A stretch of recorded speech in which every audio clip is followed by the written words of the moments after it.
बच्चों, मैं आशीष कुमार पांडे और आज आपके साथ एक नई एक्सरसाइज चैप्टर का नाम है अर्थमेटिक प्रोग्रेशन। इसे हिंदी में समांतर श्रेणी भी कहते हैं। कल मैंने आपको इसके बारे में कुछ समझाया भी था। अब आज हम इसकी एक्सरसाइज पे ध्यान देंगे। तो आप देख रहे हैं ब्लैक बोर्ड की स्क्रीन पे एक क्वेश्चन लिखा हुआ है एक्सरसाइज 5.1 का। क्वेश्चन नंबर पहला है, फर्स्ट है, और इस फर्स्ट के 3 पार्ट हैं। तो चलिए हम लोग इसके बारे में कुछ जान लेते हैं। देखिए, कुछ आपको प्रॉब्लम सब्स दी हुई है और उनको पढ़ के आपको बताना है कि जो भी आपको प्रॉब्लम्स दी हुई है उन प्रॉब्लम्स की आपको इक्वेशन बनानी है या एक सीरीज बनानी है और आपको बताना है कि क्या वो सीरीज एपी में है या नहीं है। तो चलिए हम लोग पहले क्वेश्चन को रीड कर लेते हैं। ये है आपका पहले क्वेश्चन का पहला पार्ट। लिखा हुआ है the taxi fare after each kilometre when the fair is ₹15 for the first kilometre and ₹8 for each additional kilometre. Questions को हमने रीड कर दिया है, कुछ समझ भी लेंगे। इसमें ये कह रहे हैं कि एक टैक्सी है, टैक्सी की किराया आप जानते हैं, आप सभी लोग टैक्सी से सफर किए होंगे। इसमें ये कह रहे हैं कि एक टैक्सी है, उसका जो फेयर है पहले किलोमीटर का ₹15 फिक्स है। यानी कि अगर आप टैक्सी को हायर करते हैं तो आपकी जो आपका पहला किराया होगा वो क्या होगा, वो ₹15 फिक्स है। उसके बाद एडिशनल यानी कि जितने भी किलोमीटर आप चलते हैं ₹8 पर किलोमीटर के हिसाब से आपको उसका रेंट पे करना पड़ेगा। तो चलिए हम लोग इस पे इसका सोल्यूशन करते हैं। तो देखिए, सोल्यूशंस में सबसे पहले हम लिख देंगे according to question. According to questions पे अगर हम आ जाएं तो देखिए हम लिख देंगे for first kilometre. First kilometre का जो रेंट है वो कितना है, वो ₹15 फिक्स है। कितना है, ठीक। इसको हम क्या कर लेते हैं, इसको हम लेट कर लेते हैं, A1 पुट कर लेते हैं। क्या कर लेते हैं, A1 पुट कर लेते हैं। फिर फॉर सेकेंड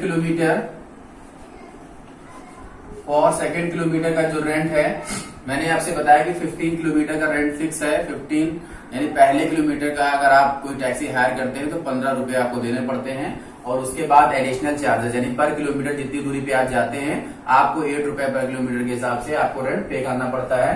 तो सेकंड किलोमीटर का जो चार्ज है वो कितना होगा, वो ₹8 होगा। और अगर हम इसमें ऐड कर देते हैं तब आप देखिए 15 में अगर हम ऐड करेंगे 8 तो कितना हो जाएगा, ये 23 हो जाएगा। कितना हो जाएगा, ये ₹23 हो जाएगा। और हम लोग इसको A2 मान लेते हैं या लेट कर लेते हैं। चलिए, फॉर थर्ड किलोमीटर की अगर हम बात करें तो देखिए फॉर थर्ड किलोमीटर पे भी ₹8 का हमें चार्ज पड़ता है। अब देखिए 23 में हमें अगर 8 ऐड करना पड़ेगा तो कितना हो जाएगा, ये हमारा हो जाएगा ₹31। इसको हम लोग A3 मान लेते हैं। और एक बार में हम लोग और निकाल लेते हैं फॉर फोर्थ किलोमीटर। यानी अगर हम 4 किलोमीटर तक जाते हैं तो इसका भी हमें एडिशनल ₹8 चार्ज हमको देना पड़ेगा। तो चलिए इसको ऐड कर लेते हैं। ये कितना हो जाएगा, ये हमारा हो जाएगा ₹39। इसको हम लोग A4 पुट कर लेते हैं और बस एंड सो ऑन हम इसे करते जाएंगे, लेकिन हमें यहीं से फाइंड कर लेंगे। देयरफॉर अब देखिए यहाँ से जो एक सीरीज बन रही है हमारी, वो क्या बन रही है, देखिए A1 है, A2 है, A3 है और ये आपका A4।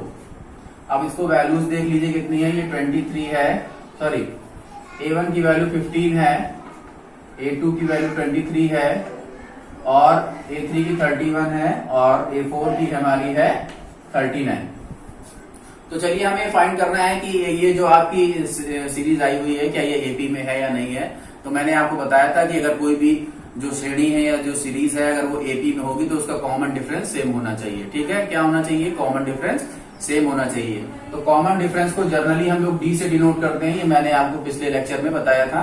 तो देखिए डी की जो वैल्यू होती है वो क्या होती है, वो आपके आगे के टर्म से पीछे के टर्म को माइनस करना होता है। ठीक है, तो अब देखिए हम क्या कर सकते हैं, हम कह सकते हैं A2 minus A1 is equal to A4 minus A3।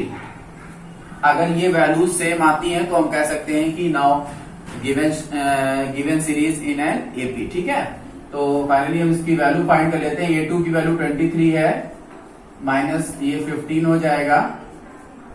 उसके बाद देखिए A4 की वैल्यू कितनी है आपकी, A4 की वैल्यू 39 है और A3 की वैल्यू 31 है। चलिए इसमें से हम माइनस करेंगे, तो आप देख रहे हैं माइनस करने पे 8 आ जाएगा और यहाँ से 30 यहाँ पे ये हमारा 39 हो जाएगा और ये 31 हो जाएगा। 39 से 31 माइनस करेंगे तो भी हमारा ये 8 आ जाएगा। तो आप देख रहे हैं कि जो वैल्यूज है वो सेम है। Yes, 8 is an AP। A dot P arithmetic progression का शॉर्ट फॉर्म है। तो इस तरह हमने देखा, पहला क्वेश्चन हमने सॉल्व कर लिया है। अब हम चलते हैं इसके नेक्स्ट पार्ट पे। हाँ तो बच्चों देखिए, अब एक्सरसाइज 5.3 का ये सेकंड क्वेश्चन है, सॉरी फर्स्ट का सेकंड पार्ट है। और चलिए इसको हम लोग रीड कर लेते हैं कि ये क्या लिखा हुआ है। लिखा हुआ है, the amount of air present in a cylinder when a vacuum pump removes 1/4 of the air remaining in the cylinder at a time। अब इस प्रॉब्लम को देखकर हमको ये बताना है कि जो भी इससे एक इक्वेशन या सीरीज बनेगी वो सीरीज क्या एपी में है या नहीं है। तो चलिए हम लोग इसके सोल्यूशन पे चलते हैं। इसके पहले हम कुछ क्वेश्चन को और समझ लेते हैं। इसमें कह रहे हैं कि कोई एक सिलेंडर है और उस सिलेंडर में एयर फिल है। आप जानते हैं कोई भी सिलेंडर है उसका अपना वैल्यूम होता होगा और कुछ अमाउंट ऑफ एयर उसमें फिल होती होगी, ठीक है। तो हम मान लेते हैं कि उस सिलेंडर में V वैल्यूम जो आपकी अमाउंट ऑफ एयर है वो होगी, ठीक है। तो इसमें कह रहे हैं कि जो एयर है और उस एयर को बारी बारी से एयर पंप से क्या करते हैं, उसको रिमूव करते हैं। और जो उसका रिमूव करते हैं पार्ट वो कितना है, वो उसका 1/4 पार्ट हम लोग बारी बारी से रिमूव करते हैं। तो आपको बताना है कि जो भी ये इक्वेशन है वो क्या, या एक जो सीरीज है वो आपकी एपी में है या नहीं है। तो चलिए सोल्यूशन पे चलते हैं। तो सबसे पहले हमें मान लेना है let amount of air in cylinder is equal to V। Let the amount of air in cylinder, हम मानते हैं कि इनिशियली या पहले जो एयर उसमें फिल थी सिलेंडर में वो कितनी थी, वो हमारी V वैल्यूम थी, या हम कहते हैं V cubic unit. When V removes air in cylinder,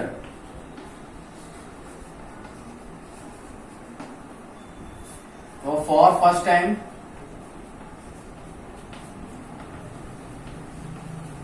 remove करेंगे तो कितनी रिमूव हो जाएगी हमारी। फॉर फर्स्ट टाइम हम आप जानते हैं V वैल्यूम है उसका 1/4 पार्ट हम क्या करेंगे, रिमूव कर देंगे। तो जो रिमेनिंग बचेगी उसको हम लोग यहाँ पे लिख लेते हैं। अब रिमेनिंग पार्ट कितना बचेगा, वो बचेगा हमारा V माइनस V/4। हम लोग उसको सॉल्व कर लेंगे। सॉल्व करने पे हमारा कितना आ जाएगा, ये आ जाएगा 3V/4 क्यूबिक यूनिट। अब हमें क्या कर लेना है, हमें देखिए सबसे पहले हमें इसको लेट कर लेना है, A पुट कर लेना है लेट, ठीक है। इसे A1 पुट कर लेते हैं, फर्स्ट टर्म मान लेते हैं इसको, और इसको हम लोग A2 मान लेते हैं, ये सेकंड टर्म हो गया है, ठीक। अब देखिए अब नेक्स्ट टाइम में क्या करेंगे, फॉर सेकंड टाइम हम आपसे बता रहे हैं, क्वेश्चन में ये कहा जा रहा है कि जो भी एयर रिमेनिंग है उसका 1/4 पार्ट नेक्स्ट टर्म में हम लोग उसको रिमूव कर देते हैं। तो उस कंडीशन में क्या होगा, अब देखिए इतनी रिमेनिंग बच गई है आपकी एयर। अब क्या करेंगे हम, नेक्स्ट टाइम में हम 1/4 पार्ट इसका भी रिमूव कर देंगे। यानी कि इसका हम जब 1/4 पार्ट रिमूव कर देंगे तो आप देखिए यहां से रफ वर्क मैं आपको करके दिखा रहा हूं। जैसे 3V/4 यूनिट क्यूबिक यूनिट हमारे पास एयर उसमें रिमेनिंग बच गई है। अगर इसका हम 1/4 पार्ट रिमूव करते हैं तो हम क्या करेंगे, 1/4 से मल्टीप्लाई कर देंगे।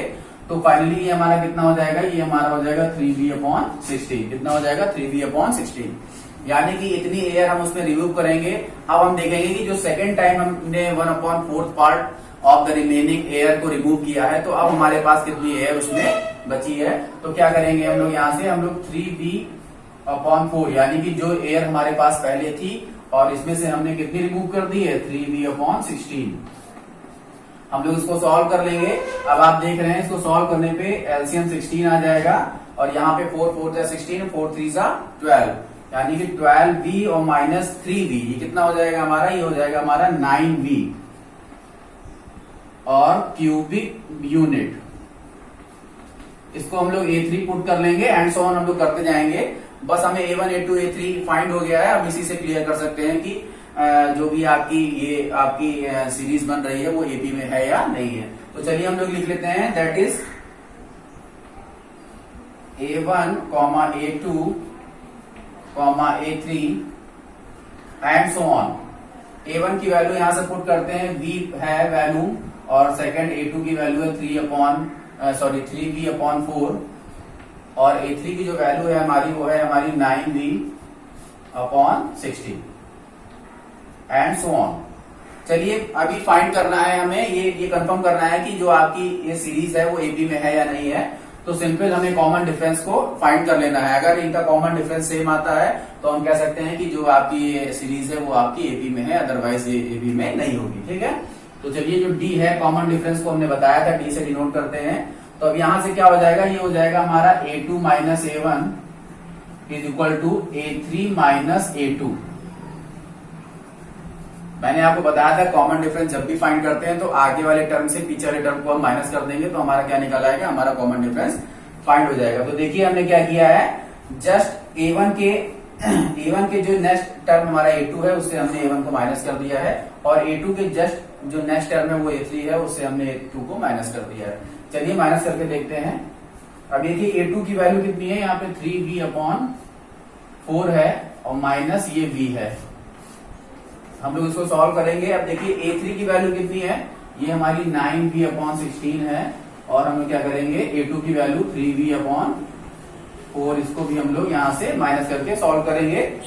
तो फाइनली हम एलसीएम लेंगे, यहाँ पे 4 हो जाएगा और एलसीएम हमारा 4 आ जाएगा।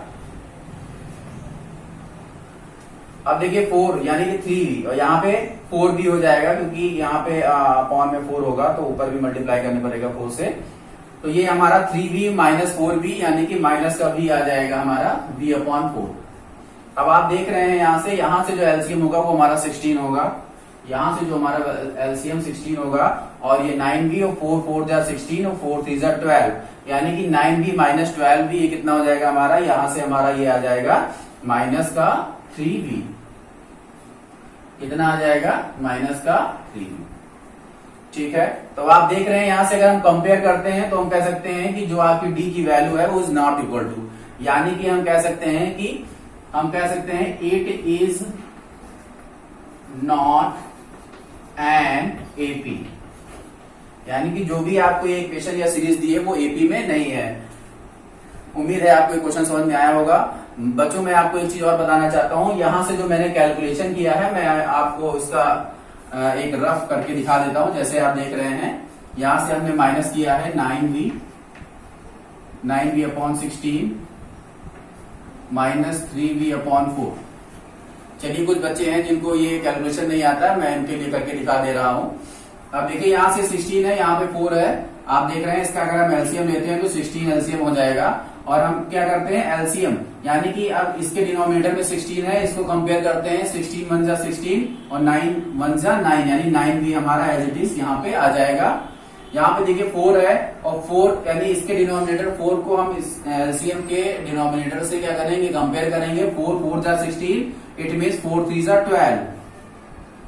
अब आप देख रहे हैं 9V में से 12 भी जाएगा तो कितना बचेगा, 3V/16। तो इस तरह हमारा ये यहाँ पे माइनस 3V/16 आया हुआ है। उम्मीद है आपको ये क्वेश्चन समझ में आया होगा। तो बच्चों इसके लेफ्ट 2 क्वेश्चन रह जाते हैं, और उम्मीद है आपको ये क्वेश्चन समझ में आए होंगे, और ऐसे ही मेथड से आप उनको करेंगे और आपके क्वेश्चन जरूर सॉल्व हो जाएंगे। तब तक के लिए धन्यवाद, और मिलते हैं अपने अगले वीडियो में।